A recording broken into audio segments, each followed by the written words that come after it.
Hola, hola, ¿cómo están? Seguimos en nuestro nuevo programa en el canal de televisión de la Universidad Católica de Temuco, Punto de Vista el podcast. Ya estamos en nuestro cuarto capítulo, cuarta jornada y con un gran invitado, como lo pueden ver aquí a mi costado, Mario Samaniego Sastre, académico del Departamento de Antropología y del Núcleo de Investigación de Estudios Interculturales de la Universidad Católica de Temuco. Primero, gracias por aceptar la invitación, gracias por estar acá en este nuevo programa para conversar un poquito más en extenso sobre la interculturalidad y los grandes desafíos. Bienvenido, Mario. Muchas gracias y un gusto por la invitación. Gracias a usted por estar aquí con nosotros. Bueno, harto que conversar, la interculturalidad es un concepto bastante importante, amplio también, y vamos a ir desglosando, pero comencemos con lo básico. ¿Cómo definimos lo que es la interculturalidad? Pregunta compleja, porque a ver, si por algo podemos empezar hablando de interculturalidad es por la ambivalencia, por la cantidad de acepciones distintas que hay, por las entradas distintas. Cada disciplina le pone su particularidad, cada grupo social también. Ahora, si yo tuviera que optar por alguna entrada en especial, yo diría que la interculturalidad es ante todo la disposición ética o el tipo de disposición ética que mantenemos frente a los demás. Cuando digo los demás, los que son distintos a uno, los que producen sorpresa, los que te producen eso, cambio de ánimo. En ese sentido, podemos tener disposiciones distintas de tolerancia, de aceptación, de rechazo, de reconocimiento, de valorización, de tener que aguantarlo. Entonces siempre tenemos relaciones distintas con los demás. Entonces lo intercultural tiene que ver con esa disposición ética, ¿ya?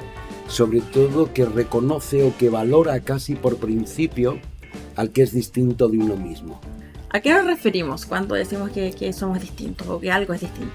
Bueno, en términos generales podemos decir que un grupo es distinto cuando a uno lo sorprende, lo interroga, hay incomprensión, ¿verdad?, respecto del punto de vista que plantea, de sus acciones.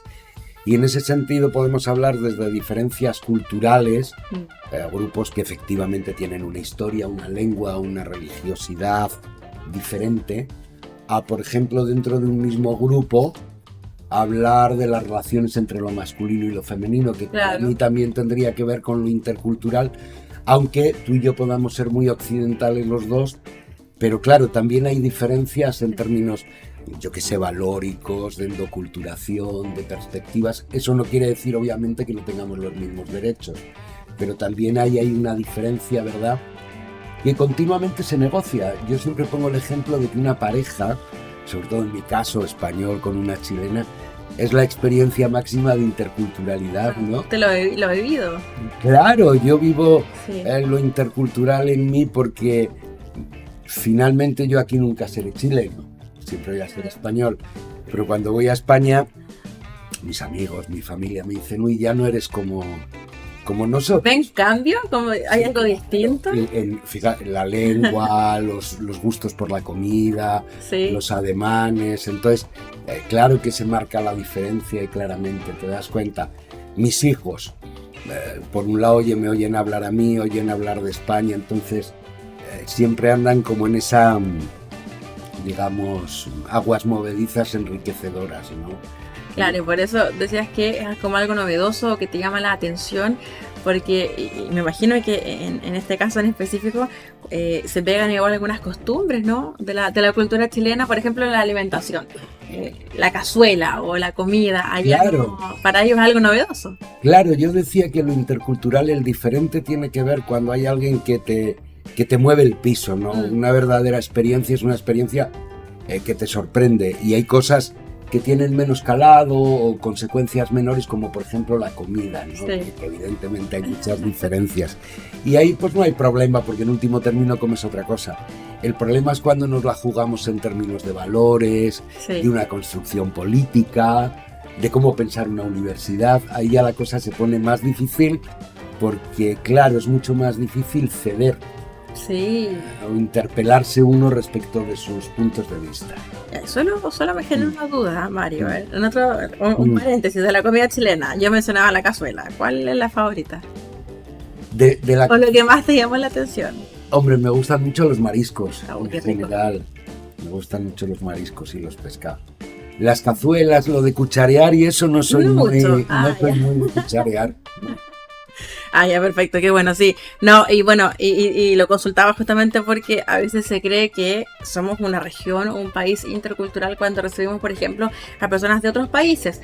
Pero yo te lo preguntaba fuera de cámara también para que toquemos este tema de cuándo podemos decir somos efectivamente una región intercultural. A ver, yo creo que la interculturalidad es una condición, como suelo decir a veces, que está por venir. O sea, es, si quieres, un proyecto, pero no es una realidad hoy fáctica, sí, que podamos ver. Se pueden producir ciertos procesos de interculturalización, pero en términos generales no lo somos, ¿no? Porque el proyecto intercultural lo que busca primero es el reconocimiento de las distintas culturas y sociedades. Y reconocimiento ahí quiere tener un poco un valor técnico la palabra. Reconocer es valorar la diferencia del otro. Claro. ¿Ya? Entonces, nosotros nos podemos dar cuenta como, sin ir más lejos en nuestra región, la valorización de ciertas costumbres frente a otras valen mucho menos. ¿Te das cuenta? O sea, yo no tengo por qué saber nada de la sociedad mapuche y vivo perfectamente bien. En cambio, ellos tienen que manejar todo lo que nosotros manejamos porque si no están fuera de juego. Entonces ahí nos damos cuenta cómo no hay un igual reconocimiento. ¿Te das cuenta? En ese sentido, claro, habría una interculturalidad idealizada o de libro cuando efectivamente las culturas tengan todas la misma posibilidad de desarrollarse, de pensarse, de operar bajo su propia institucionalidad. Nosotros tenemos una institucionalidad política, jurídica, de salud, pero la sociedad mapuche, por estar en nuestra región, también tiene la institucionalidad. Lo que pasa que no se ve, no está escrita, pero la gente acude a ella, ¿te das cuenta? Entonces, y eso mismo ocurre hoy con los procesos de migración. Sí, también. Claro, que ahí hay debates impresionantes, porque ¿qué es intercultural? ¿Recibirlos bajo nuestras reglas o que lleguen y ellos también revuelvan el gallinero? ¿Ya? Porque claro, el recibirlos bajo nuestras reglas es como una hospitalidad pero condicionada. Claro. O sea, te acepto pero bajo mi punto de vista, por tanto tu punto de vista ya no vale tanto. Hay otros autores, otros trabajos que hablan de que efectivamente la interculturalidad tiene que ser de una hospitalidad incondicionada, pero eso también es como contrahumano. Entonces es complejo. Claro. ¿Hasta dónde podemos pensar lo intercultural? ¿Somos hospitalarios con eso distinto sin que rompa nuestro punto de vista o por el contrario? Ahora hay cosas muy interesantes, ¿no? Ayer o antes de ayer leía que en Chile el año pasado, fíjate que están bajando los matrimonios enormemente, por algo será. Había 7.000 y tantos matrimonios mixtos entre chilenos o chilenas y ponían con venezolanos, ecuatorianos, haitianos. Entonces ahí ya finalmente ese tipo de interacción va creando nuevas posibilidades y finalmente si tú te casas, al menos al principio, claro que estás reconociendo la diferencia del otro. Entonces es como paradojal, porque a niveles políticos nos damos cuenta que estamos muy mal, en términos económicos igual, pero luego en las relaciones cara a cara descubrimos que más allá de prejuicios, estereotipos, la opinión pública que crean los grandes medios de comunicación, la gente se interculturaliza, incluso en lo más sustantivo, que es la intimidad. Sí. Y podemos decir, por ejemplo, que la interculturalidad está vinculado o se trata quizás también de una adaptación, de llegar, por ejemplo, a otro país, a otro lugar, de saber, o en muchos casos de no saber, pero pensar va a ser distinto, puede tener que conocer nuevas culturas, nuevas costumbres. Sí, claro. A ver, si estos procesos de interculturalidad, yo creo que, en ocasiones lo he dicho, no son connaturales a los seres humanos. O sea, yo creo que por naturaleza lo que hacemos es rechazar siempre lo que es diferente a nosotros. Sí, es como miedo. Es que da miedo, precisamente porque no te es familiar. Sí. Y yo creo que uno de los desafíos que hoy tenemos todos en la vida, aunque vivamos en la punta del cerro, es precisamente romper el miedo a esa diferencia. ¿Por qué? Porque los diferentes hoy coexisten y conviven con nosotros. Hace 500 años les cortábamos el cuello, los que teníamos el poder, y se acababa el problema del otro. Pero hoy no, hoy tenemos los migrantes. Sí. No sé, podemos tener de repente un hijo y que a los 13 años te dice: papá, yo soy gay o soy trans, ¿te das cuenta? Entonces estamos continuamente teniendo más que adaptarnos, negociar. Yo diría la palabra. Es negociar, porque tampoco es ceder simplemente sin reflexión. Claro. Pero cómo pensarnos en igualdad de condiciones, con el mismo valor, para negociar una interacción satisfactoria y enriquecedora para todos. ¿Y cómo se rompe el miedo? ¿Tú crees que todavía existe Yo el creo miedo que o ha ido bajando? Yo creo, es una pregunta muy interesante, ¿eh? Yo creo que el miedo se pierde con la experiencia. Hace muchos años, con un profe aquí en la universidad, hacíamos un DDO de estos de interculturalidad y ciudadanía y cosas de este tipo. Y fue una experiencia muy entretenida. Le pedíamos un trabajo a los chicos y a las chicas que se denominaba el viaje intercultural. Y tenían que elegir un grupo, una persona, una mujer, un hombre, alguien que representara lo que más odiaban en este mundo, lo que peor te cayera, ¿no? Y en aquella época, ponte tú el mundo gay o los flaites de la feria o lo que sea. Entonces lo que tenían es que tener una experiencia etnográfica con esas personas. Ya.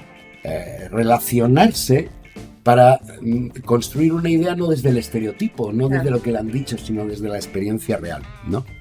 Y fueron trabajos muy divertidos y claro, en la experiencia se rompen muchos de los estereotipos. Igual, eso es importante porque a veces la gente tiene ciertos miedos por lo que escucha, por lo que le dicen, pero cuando uno no vive el proceso o no tiene un acercamiento, no lo puede saber realmente. Claro, por eso yo creo que la experiencia, el descubrimiento cara a cara de ese otro distinto, siempre es muy importante. Y nuestro tiempo actual yo creo que eso lo favorece. Porque hoy inevitablemente nos tenemos que encontrar con los otros sí o sí, en la sala, en la calle, en la familia, no hay que ir al migrante que llega ilegal, o sea, lo otro está mucho más cercano, yo creo, ¿no? Nuestros hijos adolescentes, 13, 14 años o eso, con toda la naturalidad del mundo te dicen: estoy pensando si quiero ser hetero, si quiero ser gay. Es decir, lo que antes era una otredad total, ser gay o ser lesbiana, hoy es una opción como otra cualquiera. O a lo mejor un poco más problemática, pero vamos, eso que antes estaba fuera, esa alteridad, hoy ya la tenemos también dentro, como una opción. Y es producto de la interacción, es producto de que viajamos mucho más, es producto de la movilidad, es producto, pues eso, de internet. Aunque uno no se mueva de casa, continuamente estamos moviéndonos, entre comillas. Y en ese movimiento, claro, vas descubriendo, pues eso, prácticas, ideas, que lo que te hacen es descolocarte. Que desamblan un poco y eso es complicado.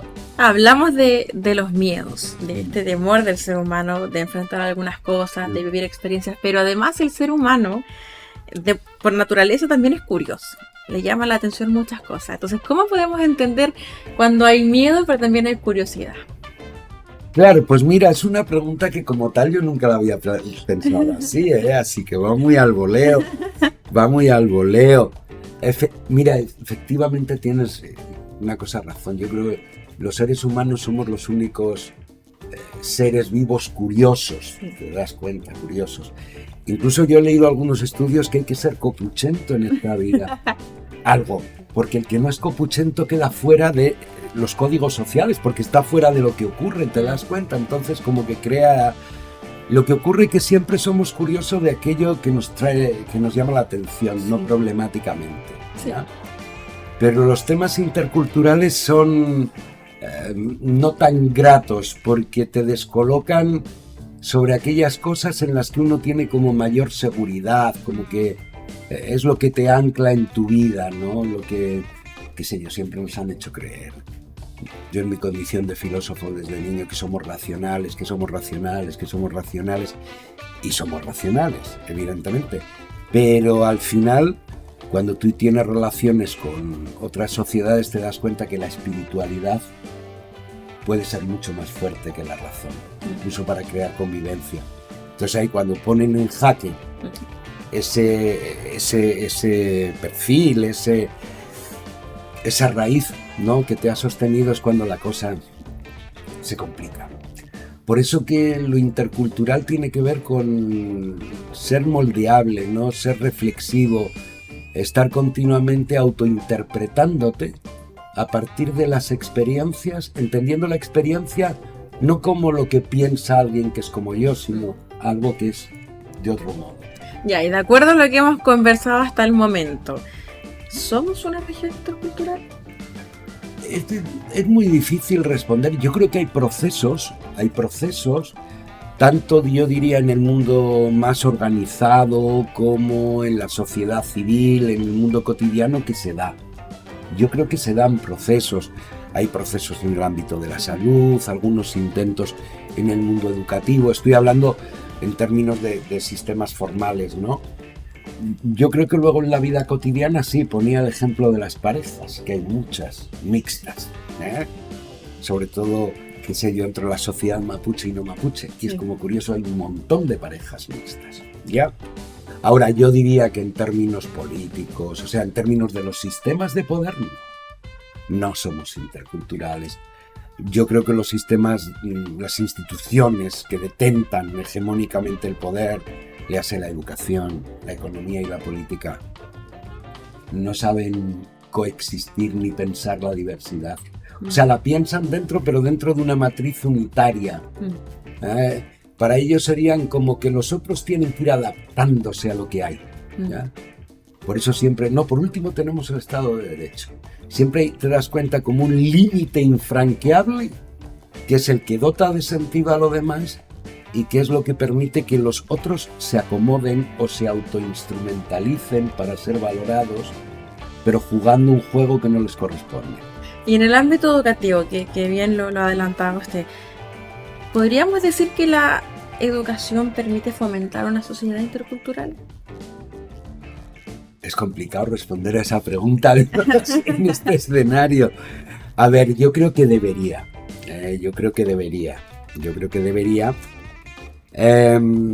Y quizá en algunos aspectos se haga. Pero yo diría que en términos generales, en términos políticos, en términos institucionales es muy difícil. Y es muy difícil, voy a poner un caso, por ejemplo, en términos de la investigación, ¿ya? Ya. Todas las universidades tenemos que cumplir con los estándares, las políticas y los indicadores de ANID. Y ANID tiene una visión del conocimiento absolutamente tecnocientífica y homogénea. Entonces hay el hablar, por ejemplo, de pluralismo epistemológico, de pluralismo en formas de conocimiento, que sería hablar de interculturalidad. Es complicado, es muy, muy complicado. No obstante, por eso decía, si bien a nivel macro es difícil, siempre hay espacios que permiten la interculturalización. Nosotros, por ejemplo, en nuestros proyectos siempre trabajamos con organizaciones sociales, con movimientos sociales, con personas, pero no como informantes a la antigua, sino si ellos trabajan y sale una publicación, ellos firman la publicación. Si nosotros estamos trabajando en grupo, claro, yo me puedo expresar mejor oral o por escrito, pero estas personas se pueden expresar mejor, ponte tú, con un video, con fotografías, con otras maneras de expresión. Entonces de lo que se trata es que esas otras expresiones, esas otras textualidades, esos otros lugares de enunciación tengan espacio dentro de la universidad, pero sean tan valorados como los nuestros. Entonces, son procesos a largo plazo, que yo creo que se van haciendo cosas. Y bueno, y los estudiantes, yo creo, por lo menos en nuestras carreras, porque eso no se aprende en clase, no es que tú le digas a un estudiante, se va descubriendo, como decía antes, en los terrenos, en las investigaciones, en esa serie de procesos formativos. Yo creo que el estudiante puede ir desarrollando esa disposición ética de la que hablaba. Cuando era director del magíster en estudios interculturales, ¿cómo se abordaba este tema, o bien ahora, en este núcleo de investigación? Hombre, ahí básicamente es un grupo grande, ahí en el núcleo estaremos, no sé, unos 15 o 18 colegas, más están los estudiantes de doctorado y los estudiantes del magíster, y claro, hay una libertad de cátedra y no todos pensamos igual, felizmente, claro. Pero sí hay una visión, como solemos decir, de una interculturalidad crítica y decolonial, ¿ya? Que básicamente quiere decir que para que haya interculturalidad no solo depende de las relaciones que queramos mantener entre nosotros éticamente, sino que hay estructuras políticas que lo impiden en ese sentido, ¿no? Entonces, de lo que se trata es de un grupo que, por supuesto, funcionamos institucionalmente, que llevamos mucho tiempo en la universidad, que yo creo que queremos la universidad, pero que somos conscientes también de los límites que, como toda institución, tiene. En ese proceso, poco a poco, pues se pueden ir haciendo cambios, pero es difícil realmente. Uno de los temas que abordaba Mario es el ámbito de la política, que es complejo de por sí, y cómo finalmente se puede lograr que sea un influyente la interculturalidad, o cuál es el impacto que genera en tomar decisiones públicas. A ver, pues yo creo que aunque parezca lo contrario, si miramos desde hace 50 años para acá, algo se ha logrado. Por ejemplo, claro. Hace 50 años la sociedad mapuche no era un actor político. Y hoy, por ejemplo, es un actor político, en el sentido de que muchas decisiones no se pueden tomar sino contemplándolos. Ahora bien, es un tema recomplicado, porque de algún modo la política sería una política intercultural cuando no tenga un fundamento unitario. A ver si me expreso. Por ejemplo, toda nuestra democracia actual está basada en la idea de libertad, de igualdad, de separación de poderes, todo lo que nosotros conocemos, ¿no? Y está muy bien. Pero una política intercultural es una política que esas coordenadas que nos permiten vivir de un modo o de otro, hay que ir transformándolas, ¿ya? Hay, como se suele decir, que ir corriendo el cerco, ¿ya? En el buen sentido de la palabra. Yo digo que hay un indicador de interculturalidad cuando se transgrede el límite de una institución, porque eso implicaría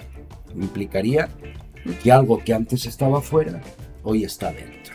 Por poner un ejemplo, las mesas de diálogo, de entendimiento, tantas que hay en la región. Yo me hago una pregunta, ¿por qué siempre son en castellano? Y la gente va a responder, ya, porque todos sabemos español. ¿Ya? Pero eso ya de entrada se está estableciendo que no hay soberanía lingüística. Claro. Entonces, eso es lo que tiene que ocurrir en la universidad. Recuerdo en un seminario, me tocaba hablar, y me preguntó alguien del público una pregunta, y me la hizo en mapudungún. Entonces yo no entendí, pero tampoco quiso responder, porque sabía que era la respuesta que me iba a dar el estudiante, que al final se la dio a otro. O sea, yo he tenido la obligación de aprender el español, que no es mi lengua. Claro. ¿Y por qué estos no lo aprenden? Aprendes y ahí te respondo. Eso es interculturalidad. ¿Te das cuenta? La interculturalidad es un tema de poder. No es un tema solo de llevarnos bien y ser buena onda y que haya paz en el mundo, que es muy bonito. Pero para que esas cosas ocurran, tiene que haber justicia. En la universidad, Mario, en su conjunto, ¿cómo ha trabajado la interculturalidad? Pues fíjate que yo creo que ha sido una universidad que lo habremos hecho mejor o peor, que siempre se puede mejorar, pero hay una larguísima tradición, Yo te diría que se remonta a finales de los años 60, cuando empezaron a venir, los primeros antropólogos europeos, ya aquí a la región, y se empezó a formar el CISRE y algunos centros de investigación. En el año 71 se abrió antropología, se cerró en 73. Pero desde entonces ha habido grupos y ha habido personas que primero se dedicaron a una cuestión mucho más interétnica, mucho más mapuche, pero después ha abierto mucho el panorama, los ámbitos. Hoy no solo es interétnico, es interlingüístico, es intercultural, hoy se lleva el tema a las migraciones, a las neurodivergencias, al género, a la ruralidad. Vivimos en una región que hay ruralidad. Mucha, sí. Y es una ruralidad con una cultura muy distinta a la que tenemos los citadinos, claro, que a mí me parece extraordinario que eso ocurra. Entonces ahora hay muchas más interacciones, hay más diversidades y claro, los enfoques son distintos, pero siempre en un afán ético-político de emancipación, de transformación, para que todos los que vivimos aquí fuera podamos vivir bien. Y vivir bien es poder optar como yo quiero vivir. Hoy, por ejemplo, nos meten en la cabeza que todos tenemos que ser emprendedores, ¿te das cuenta? Y el capitalismo como única opción de poder sobrevivir en el mundo. Y la pregunta es ¿por qué? Entonces de eso se trata lo intercultural, por eso es tan difícil de crear. No de crear porque ya están las opciones, de generar condiciones para que la opción por decidir quiero ser de este modo, quiero ser de otro, tenga cabida, esté reconocido, sea validado. Es eso. Oye, y bueno, teniendo en consideración que es muy complejo decir si somos o no somos un país o una región intercultural, me imagino que es aún más complejo poder decir, por ejemplo, cuándo podríamos serlo. Hay avances que se dan con el tiempo, quizás no tan rápido como uno espera, uno que no es tan conocedor del tema, pero de aquí a 10 años, por ejemplo, pensando ya cómo sería la región en 10 años más, ¿cómo podríamos decir que sería en el ámbito intercultural? Nadie tiene la bola de cristal, yo menos, pero yo no veo buenos tiempos para la interculturalidad. ¿Por qué? No porque, a ver, yo creo que están volviendo preguntas como que estaban superadas. Estoy pensando, por ejemplo, en todos estos nuevos gobiernos están surgiendo aquí en América Latina y en Norteamérica recientemente con Trump, ¿verdad? Y en Europa, que lleva ya mucho tiempo esta nueva derecha que se llama, y que en el fondo es un mundo muy, muy homogéneo. Ahí hay el valor de la libertad, que libertad económica, no de otro tipo, familia y propiedad privada. Entonces, si te das cuenta, ¿ahí qué ocurre? Que están marcando una única manera de entender el mundo. Y cada vez tiene más fuerza. Es decir, derechos individuales, propiedad privada y seguridad. Y se acabó. Y si tenemos eso, ya tenemos todo.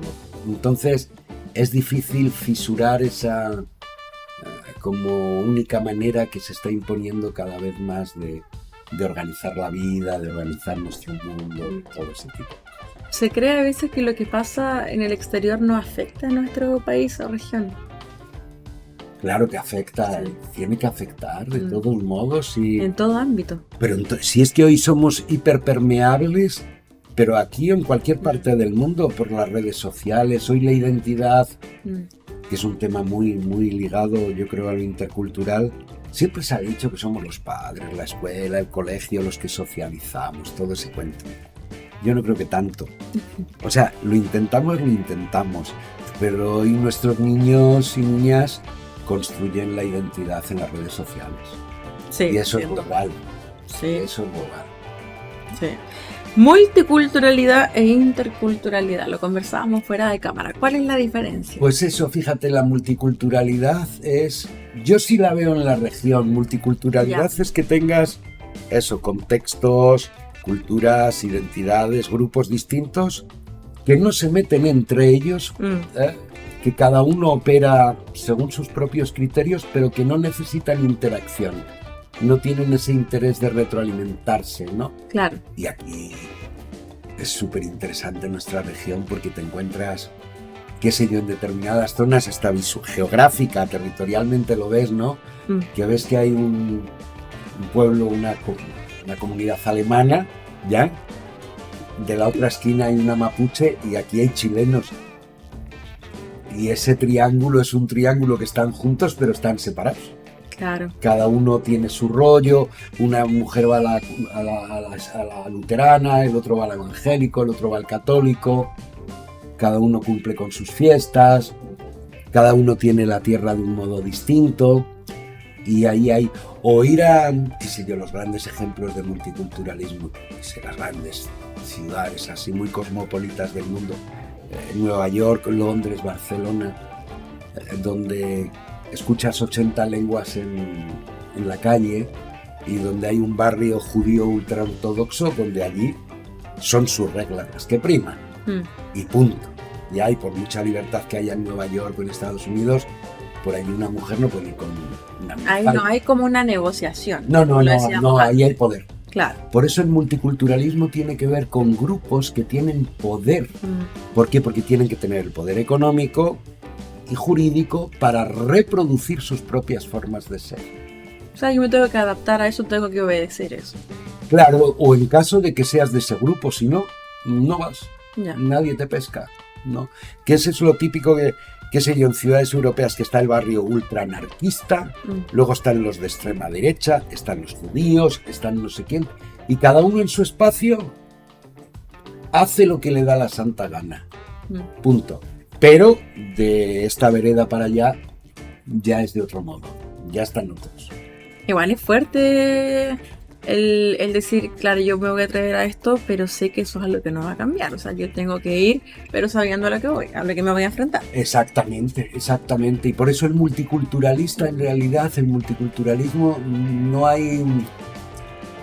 Claro, es muy endogámico, cada uno vive muy vuelto hacia lo propio, ya mirando hacia adentro, no hacia afuera. Y eso se hace con muchas cosas, por ejemplo, con los toxicómanos, la drogadicción en ciertas ciudades, que los ponen a todos en el mismo barrio, ¿ya? Y donde la policía es permisiva, donde dejan consumir. ¿Para qué? Para que el resto de la ciudad se vea linda y no haya robos. Entonces también hay, te das cuenta, una cultura de la toxicomanía, podríamos llamar, pero que los tienen también separados. Entonces esa separación, esos como puzzle, como rompecabezas, así vería yo el multiculturalismo. Mario, ¿usted conoce la Feria Pinto aquí en Temuco? Sí. ¿Ha ido? ¿Le gusta? Sí.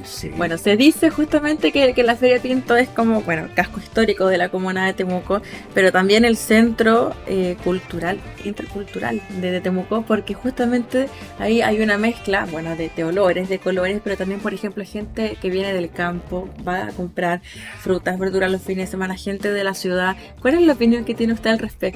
Pues ¿Cuándo mira, ha podido ir, por ejemplo? es un espacio muy bonito, muy interesante y es intercultural, sí, porque mira, vienen las señoras del campo, te das cuenta, o los viejitos del Van campo, con su carrito. van sí. con el carro, Sí. pero luego vamos temucanos de todo, ¿me entiendes? O sea, desde gente que vive para allí Sí. a señoras que vienen del barrio alto, del barrio inglés, Claro. te das cuenta. Entonces allí nos juntamos e interactuamos, pero lo mejor que tiene la feria, que es intercultural, es que se puede negociar el precio. Sí. ¿Te das cuenta? Yo siempre digo que un supermercado es occidente al extremo. Un supermercado es como una instalación como para tontos, ¿no? Como estas máquinas de sacar café, punto 1, punto 2, que te lo dan como tontos, o sea, no puedes fallar. Y todos hacemos exactamente lo mismo. Pero en la feria no, porque tú en la feria con el casero, muñequeas el valor del dinero. ¿Te das cuenta? El dinero es como el referente estándar máximo inamovible. Sin embargo, en la feria lo muñequeamos. Está por encima del dinero nuestra subjetividad. Entonces eso es muy interesante, porque ahí te das cuenta cómo podemos romper alguno de las cosas intocables, ¿no? De nuestra sociedad. Bueno, y ahí por ejemplo lo que usted decía, si yo voy al supermercado, yo tengo que saber que si una caja de jugo me cuesta 500 pesos, no me la van a bajar de precio. No, claro. Si yo voy, tengo que asumir el costo. En cambio, claro, me ha tocado también ir a la feria, me quedan 500 pesos, lo podemos bajar un poquito, lo podemos dejar ahí. Claro, te la cambio por esta que está peor, ¿te das cuenta? Entonces, si te das cuenta, el dinero en el súper es el universalismo máximo, es decir, no da lugar a ninguna diferencia. Y en cambio ese juego que hacemos de negociar, los precios tienen que ver con otra cosa. Sí, volviendo un poquito a un tema anterior que estábamos tocando, que es, por ejemplo, ya poniéndonos en el caso de las mesas de diálogo, la comisión que integra personas del pueblo mapuche, ¿qué tan importante es en este caso la lengua, revitalizar la lengua? Mira, yo no es que sea muy especialista en el tema, pero según los colegas, absolutamente necesaria. Claro, por en el ámbito intercultural, por ejemplo, de poder adaptarnos, de saber que para ellos también es muy importante hablar la lengua. Pero lógico, mira, por ejemplo, hay casos paradigmáticos a nivel mundial en Canadá. Canadá es como un referente del multiculturalismo y hace 30 años o así está la provincia de Quebec, ¿no? Que es francófona y el resto es anglosajona. Y Quebec hasta pidió la independencia y hubo un referéndum que perdieron por muy poco. Y todos comparten la misma cultura, ahí la diferencia es la lengua. O en España, sin ir más lejos, con el vasco, el catalán, el gallego. Claro. Y yo diría que en el caso del mapudungún, en nuestra región, es aún más importante porque de algún modo esas lenguas son depositarias de la cultura.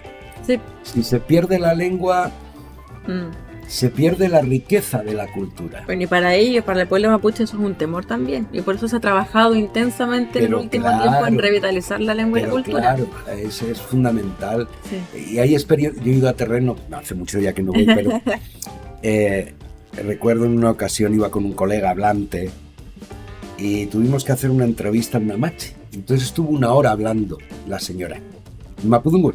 Ya. Y al terminar me dice, bueno, gringuito, para que veas que te quiero bien, te voy a hacer la traducción. Y tardó 3 o 4 minutos. Y le digo, pero vamos a ver, ¿cómo estuviste hablando 1 hora y ahora solo 3 o 4 minutos? Dice, es que en el español yo no puedo decir lo que pienso. Sí.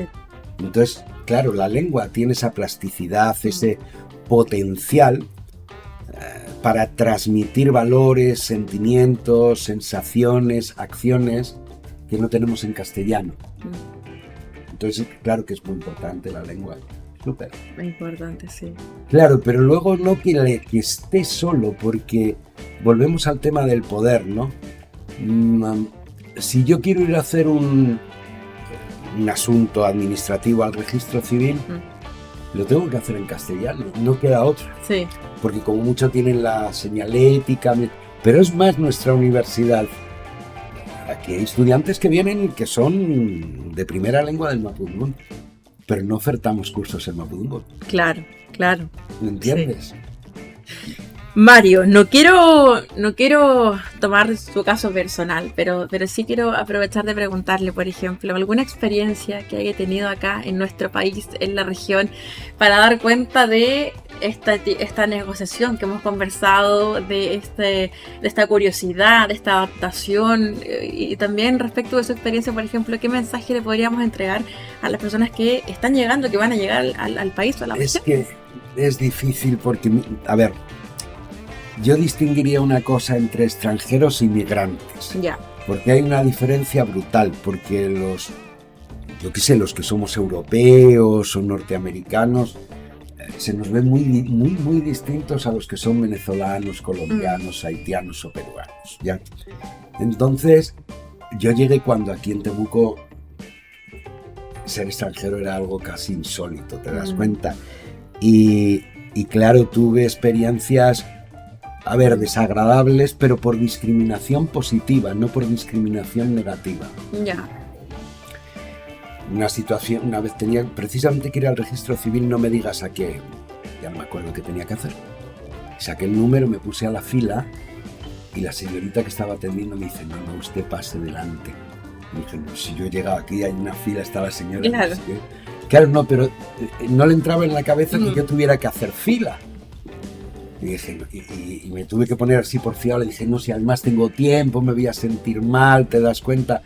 Entonces escuchar cosas de esas o gente que te escucha hablar en la calle y todavía te viene a decir, menos mal que llegaron ustedes. Porque si no estaríamos como los monos en los árboles. Yo he escuchado cosas de ese tipo, entonces me quedo... Ese es el colonialismo. sea, la colonialidad que se llama. O sea, ya no hay colonia porque no hay una metrópoli, pero el poder que quedó instalado con las ideas, con los valores, con la personalidad, con el proyecto colonial, está pero súper presente en la gente. ¿Y pasa todavía eso?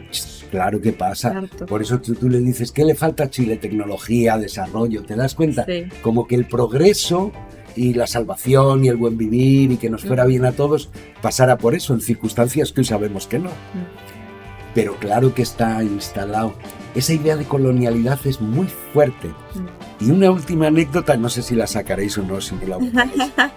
Cuando Pinochet, cuando fue detenido, cuando estaba en Londres, todos sabemos que fue un juez español el que mandó. Claro, en Chile se movió la cosa y surtió su efecto. Iba yo una vez en un colectivo y el colectivero empezó con el tema y a mí me escucharon la voz. Y yo veía que una señora me empezaba a mirar mal y mal y mal. Es la única vez que se repitió. Y empezó porque claro, que un español tiene que decidir la justicia, Pinochet es chileno y no sé qué. Yo callado diciendo, ¿para qué voy a meter yo aquí baza? Pero lo impresionante del todo es que al final la señora termina y dice, teníamos que haber sido colonizados por otro país. O sea, daban por hecho de que era necesaria la colonización. Claro. Entonces, eso es, yo creo que eso es complicado, porque hay todavía como un cordón umbilical que no se rompe.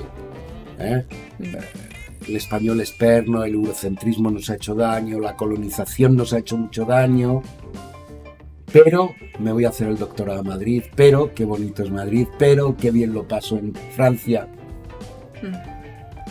Ahí está ese juego todavía y que yo creo que es parte del proceso. ¿Crees que todavía existen o hay prejuicios que complican, complejizan un diálogo intercultural? Sí.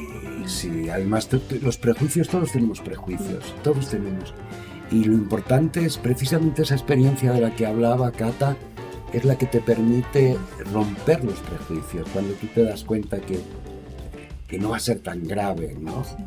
En esos ejercicios que te comentaba, recuerdo que un estudiante eligió los gays para hacer el viaje intercultural. Porque me decía, yo soy homófobo, lo tengo que reconocer, profe. Digo, bueno, pues tendrás que ir a juntarte con... Y fue una disco que había en Temuco en la época. Y le dije, pero nada de hacer una entrevista de lejos. Tú tienes que bailar. Tienes que salir a bailar y ver qué ocurre. Entonces, el pobre fue muy interesante porque fue muy obediente, lo llevó todo a cabo y al final dice, no, profe, pues era bien interesante, bien respetuoso el muchacho, no quiso hacer nada conmigo. Yo me sentí muy mal, como comprenderá. Dice, pero no me sentí hostigado. ¿Te das cuenta? Entonces, rápidamente hay rupturas que se logran en las cosas cotidianas. El valorar las cosas, según lo que hemos conversado, para ir cerrando, Mario, es fundamental. En este caso, para poder también comprender lo que es la interculturalidad. Como sociedad chilena, ¿cree que valoramos lo que ingresa, por ejemplo, a nuestro país, a nuestra región? ¿O es mayor el miedo, el temor? Yo creo que hay más temor que reconocimiento hoy en día, creo, y además tenemos una región tan maravillosa, no solo por la riqueza de toda la vida, sino que ahora hoy tenemos la negritud, tenemos el Caribe dentro, tenemos que podría ser maravilloso, te das cuenta, pero yo creo que aquí la opinión pública de los grandes medios, no de los pequeños medios, sino de los grandes medios, tienen una fuerza extraordinaria, ¿no? Y claro, se crea la idea se crea un prejuicio, ¿no? De que si es colombiana o venezolana, pues es probable que se esté prostituyendo o que sea traficante. Hay mucha estigmatización también. Total. ¿Te cuesta dejar eso atrás? Es que podíamos pensar la interculturalidad a partir de la teoría de colores, imagínate. Cuanto más blanco, menos problemático. Claro. Cuanto más negro, más problemático. Y eso hasta etnográficamente vas en el autobús, en un bus, en el metro. Si se te sienta una señora rubia al lado, vas tranquilamente. Pero si se te sienta una venezolana grande y negra, ¿qué haces? Las manos al bolsillo, inconscientemente, porque crees que es probable que te vaya a quitar la cartera, el teléfono. Sí. Claro, la racialización a partir de los colores, eso es complicado. Yo creo que en los niños pequeños sí, ahí tienen otra oportunidad. Si en Temuco, por ejemplo, los colegios fueran mezclados, como yo digo, pero son multiculturales, ABCU, ¿no? ¿Entiendes? Entonces solo se juntan entre ellos. Pero los niños pequeños, si se juntaran de distintas clases sociales, de distintos orígenes, de distintas lenguas, ellos no tienen mayor prejuicio. Los desafíos, pensando ya en esta búsqueda de una sociedad más intercultural, ¿cuáles son como sociedad? A ver, pues yo creo... Voy a decir dos palabras que estamos trabajando en dos proyectos, que hay dos palabras que tienen mucha fuerza, que es justicia y dignidad.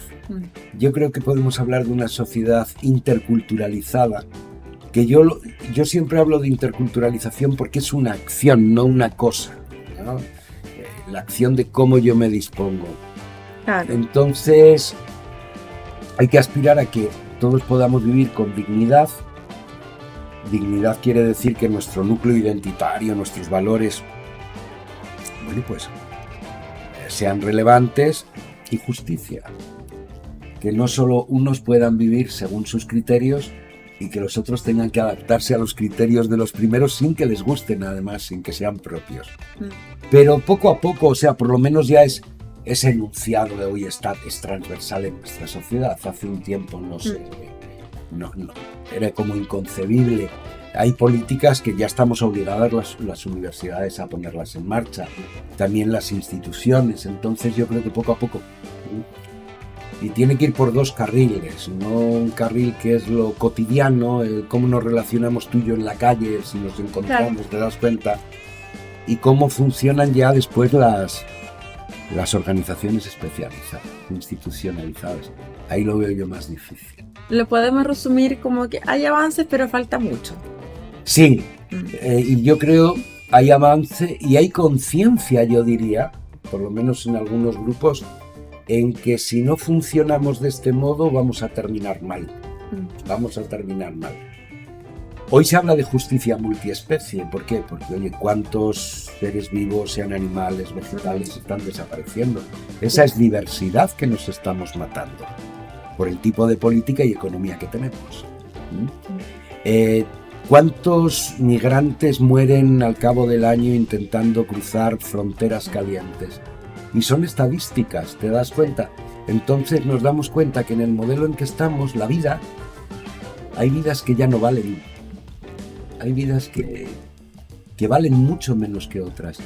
Entonces las vidas, con sus diversidades, tienen que ser igualmente valiosas, en ese sentido. Y hoy hay vidas que no valen para nada. Tratas de blanca, migrantes, adicciones de drogas superpoderosas en Estados Unidos, donde la gente está agotada y ya te familiarizas con la muerte del otro. Con el fentanilo. Con el fentanilo ni te agachas ya a ver si vive o muere, porque sabes que se va a morir. Sí. Entonces, cuando se llega al punto de que la vida no vale, esa es una señal súper compleja. Por eso yo creo que el modelo monocultural que tenemos ahora es un modelo necrófilo, está generando muerte. Y sobre todo muerte de las diversidades más débiles, partiendo por los animales y las plantas. Y luego los que tienen menos plata y tienen menos poder. Los migrantes, los que tienen que irse de Venezuela, los sirios que tienen que irse del país, y así sucesivamente. Mario, se nos acaba el tiempo, bueno, pero queremos agradecerle, por supuesto, por estar en nuestro programa Punto de Vista, el podcast para conversar sobre la interculturalidad, un concepto tan importante, tan potente y que también nos lleva a trabajar mucho como sociedad. Yo creo que todos somos partícipes y todos tenemos un grado de responsabilidad en esta búsqueda hacia una sociedad más intercultural. Esperamos estar de nuevo con usted más adelante en nuestro estudio para seguir abordando quizás otro tema, pero también vinculado a esta área, así que gracias por haber estado con nosotros en este cuarto capítulo de nuestro programa. Muchas gracias a vosotros. Que le vaya muy bien. Igualmente, chao, chao. Bien, y junto con Mario despedimos entonces este cuarto capítulo de Punto de Vista, el podcast, en esta jornada conversando más en profundo de lo que es y significa y lo que implica la interculturalidad en nuestro país y también en la región de la Araucanía. Quédense muy atentos porque seguiremos muy pronto con otros invitados para hablar de diferentes temas y todos muy importantes. Que esté bien, chao.